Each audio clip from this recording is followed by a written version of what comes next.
नमस्कार विद्यार्थी मित्रांनो, मी सीमा तुमचे सरस्वती गुरुकुल चॅनलवरती स्वागत करत आहे। तर आज आपण इयत्ता 8वी विषय मराठी यातील 18वा पाठ जलदिंडी या पाठाचा आज आपण स्वाध्याय बघणार आहोत। परंतु हा स्वाध्याय सुरू करण्यापूर्वी तुम्ही अजूनही चॅनलला सबस्क्राइब केलेलं नसेल किंवा तुम्ही या चॅनलवरती नवीन असाल तर सबस्क्राइब नक्की करा, जेणेकरून येणाऱ्या सर्व व्हिडिओचे अपडेट्स तुम्हाला मिळत जातील। आणि अजून एक महत्त्वाची गोष्ट म्हणजे प्रत्येक व्हिडिओच्या डिस्क्रिप्शन बॉक्समध्ये त्या विषयाच्या स्वाध्यायाची लिंक दिलेली आहे। त्यावरती जर तुम्ही क्लिक केलं तर पहिल्या पाठापासून ते शेवटच्या पाठापर्यंतचे सर्व स्वाध्यायाचे व्हिडिओ तुम्हाला एकाच ठिकाणी मिळून जातील। तेव्हा डिस्क्रिप्शन बॉक्स चेक करायला विसरू नका। तर चला तर मग सुरुवात करूया। यातील पहिला प्रश्न आहे, खालील परिणाम कोणत्या घटना व कृतींचे आहेत ते सांगा। तर या ठिकाणी परिणाम व घटना किंवा कृती असे दोन कॉलम करूया। लेखकाच्या मुलाचा चेहरा करारी दिसू लागला। तर याची घटना आहे, लेखकांनी मुलाला भित्रट म्हटले।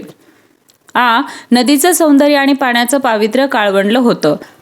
याची कृती आहे, पाण्यावर सर्व प्रकारची घाण पसरली होती आणि ती घाण कुजून पाण्यावर एक प्रकारची काळी साय पसरली होती। इतर लोक आपली घृणा विसरले, कारण डोळ्यांसमोरची जलपर्णी आणि तरंगता कचरा सगळ्यांनी बाहेर काढला।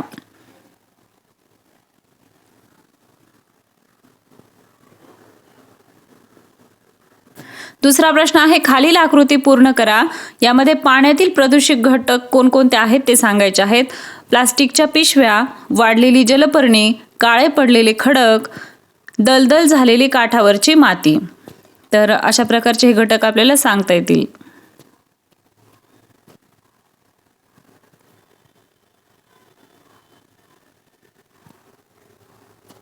तिसरा प्रश्न आहे, लेखकाच्या मते भूतकाळात केलेली चूक कशी सुधारायला हवी होती या संबंधीच्या घटनाक्रमाचा ओघ तक्ता बनवा। त्या ठिकाणी काही गोष्टी आपल्याला दिलेल्या आहेत, जसं नदी काठचा विशिष्ट रुंदीचा पट्टा वनराईसाठी राखणे हा पर्याय दिलेला आहे। त्यानंतर सांडपाणी शुद्ध होऊन मिळालेले पाणी झाडाझुडपांना देणे, ते पाणी झाडांसाठी खतपाणी होणे, त्यामुळे झाडे फोफावणे, आणि शेवटी येईल नदीपात्रातून येत शहरात शुद्ध हवा पसरणे।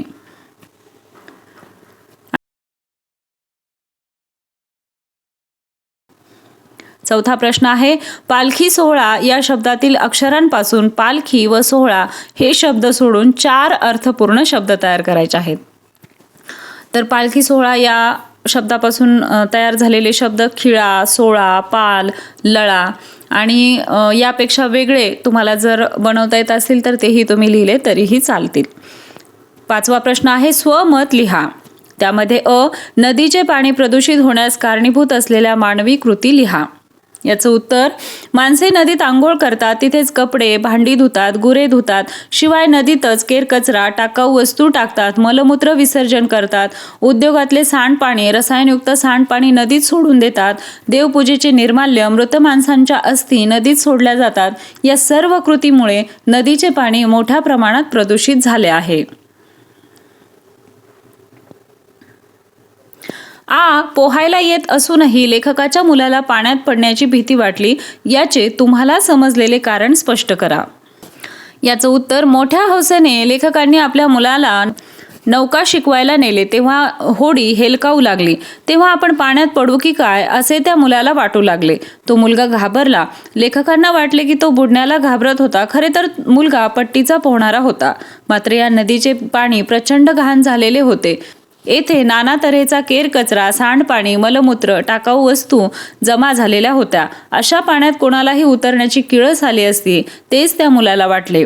त्या घाण पाण्याचा त्याला स्पर्श सुद्धा नको होता, म्हणून तो पाण्यात पडायला घाबरत होता।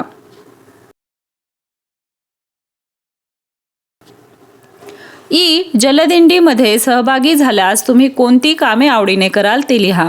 याचं उत्तर पाहूया। मी प्रथम पोहायला शिकेन, त्याचबरोबर बुडणाऱ्याला वाचवण्यासाठी कराव्या लागणाऱ्या युक्त्या मी शिकून घेईल। त्यानंतर मी होडी चालवायला शिकेन। जलदिंडीमध्ये वस्तूंची व माणसांची वाहतूक करण्यासाठी होडी चालवता येणे आवश्यक आहे। तसेच मी साफसफाईचे कोणतेही काम अत्यंत आवडीने करीन। जलदिंडीमध्ये नको नको त्या घाण वस्तू उचलण्याची वेळ येते, मी न कंटाळता या वस्तू उचलीन। जलदिंडी चालू असताना मी नदीकाठी वेगवेगळी झाडे लावण्याचे काम करीन।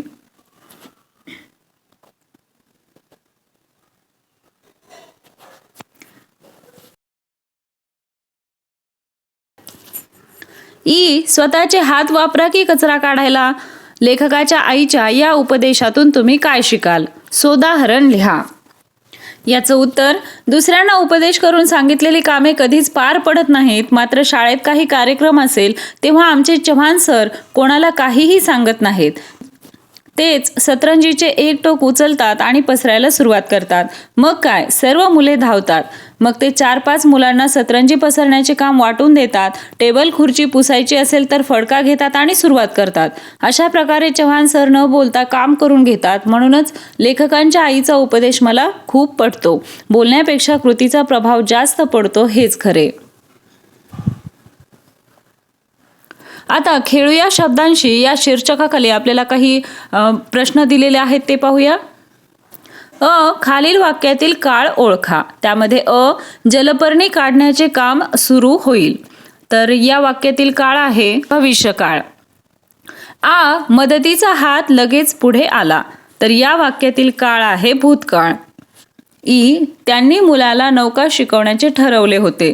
तर या देखील वाक्यातील काळ आहे भूतकाळ. पंढरपूरला लोक चालत जातात. तर या वाक्यातील काळ आहे वर्तमान काळ.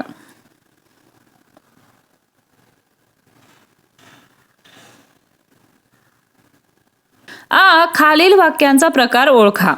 त्यामध्ये पण तसा प्रयत्न यशस्वी होईल का?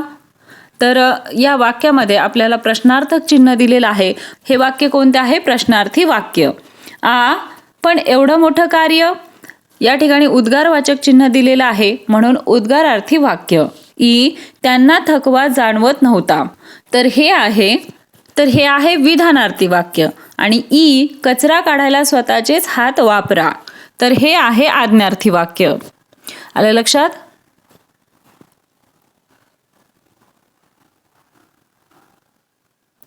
चर्चा करूया या शीर्षकाखाली आपल्याला काही प्रश्न दिले आहेत.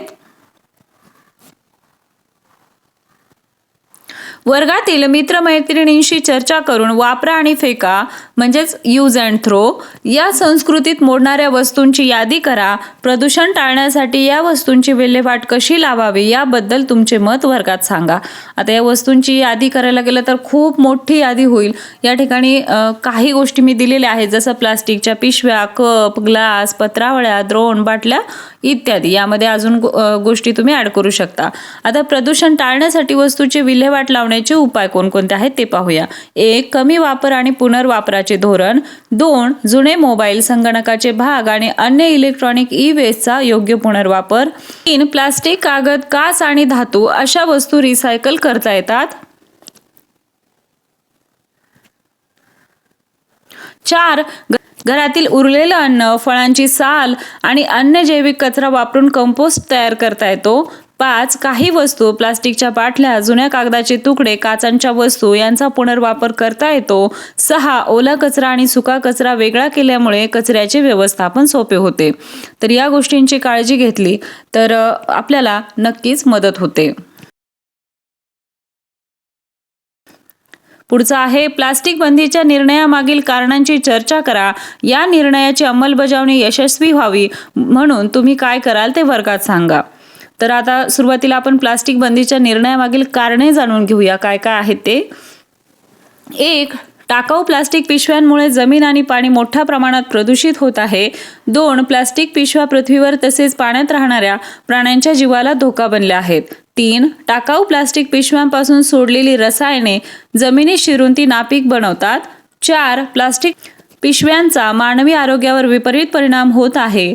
5. प्लास्टिक पिशव्यांमुळे ड्रेनेजचा प्रश्न निर्माण होतो.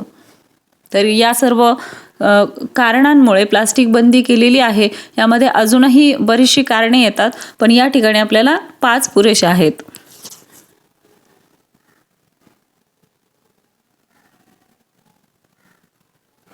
आता या निर्णयाची अंमलबजावणी होण्यासाठी काय उपाय करता येतील ते पाहूया. 1. प्लास्टिकच्या पिशव्यांसाठी अनेक पर्यावरण स्नेही पर्याय आहेत, जसे की ताग किंवा कापडी पिशवी. 2. घरी आधीपासून असलेल्या प्लास्टिकच्या पिशव्या शक्य तितक्या वेळा पुन्हा वापरल्या पाहिजेत. 3. आपल्या घरी आधीपासून असलेल्या प्लास्टिकच्या पिशव्या फेकून देण्यापूर्वी शक्य तितक्या वेळा पुन्हा वापरल्या पाहिजेत.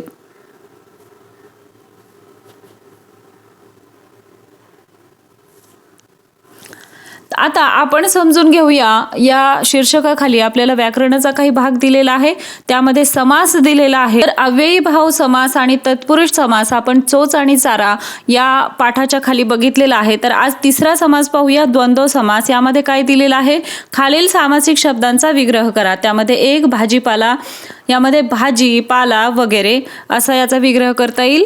दुसरा आहे सुख दुःख, तर याचा विग्रह येईल सुख आणि दुःख. 3 स्त्री पुरुष, याचा विग्रह येईल स्त्री आणि पुरुष. 4 केर कचरा, याचा विग्रह येईल केर कचरा वगैरे. चौथा आहे बहुव्रीही समास. तर यामध्ये दिलेला आहे खालील उदाहरणे अभ्यासा व त्यातील सामासिक शब्द ओळखा.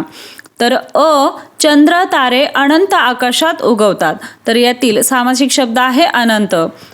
शिक्षकांनी चौकोनाचे गुणधर्म शिकवले. तर यातील सामासिक शब्द आहे चौकोन. लंबोदराला मोदक आवडतात. तर लंबोदर हा सामासिक शब्द येईल. शेवटी आहे दुष्काळात निर्धनाने कोणाकडे बघावे. तर या वाक्यातील सामासिक शब्द आहे निर्धन किंवा निर्धनाने.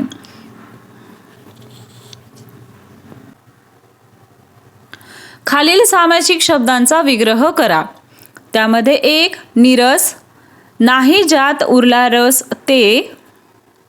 2 दशमुख, याचा विग्रह येईल 10 मुखे आहेत ज्याला असा तो. 3 निर्बल, याचा विग्रह येईल निघून गेले आहे बळ ज्यातून तो. 4 आहे मूषक वाहन, तर याचा विग्रह येईल मूषक ज्याचे वाहन आहे असा तो. आता खालील सामासिक शब्दांचा विग्रह करून समासाचे नाव लिहा. तर या ठिकाणी तक्ता दिलेला आहे, सामासिक शब्द विग्रह आणि समासाचे नाव. तर पाहूया, चहा पाणी, विग्रह येईल चहा पाणी वगैरे. कोणता समास आहे, द्वंद्व समास. क्षणोक्षणी, म्हणजेच प्रत्येक क्षणाला, तर हा अव्ययी भाव समास येईल. त्रिभुवन, म्हणजे 3 भुवनांचा समूह. तत्पुरुष समास येईल गजानन, ज्याचे आनन म्हणजेच तोंड गजासारखे म्हणजेच हत्तीसारखे आहे असा तो. तर हा बहुव्रीही समास येईल.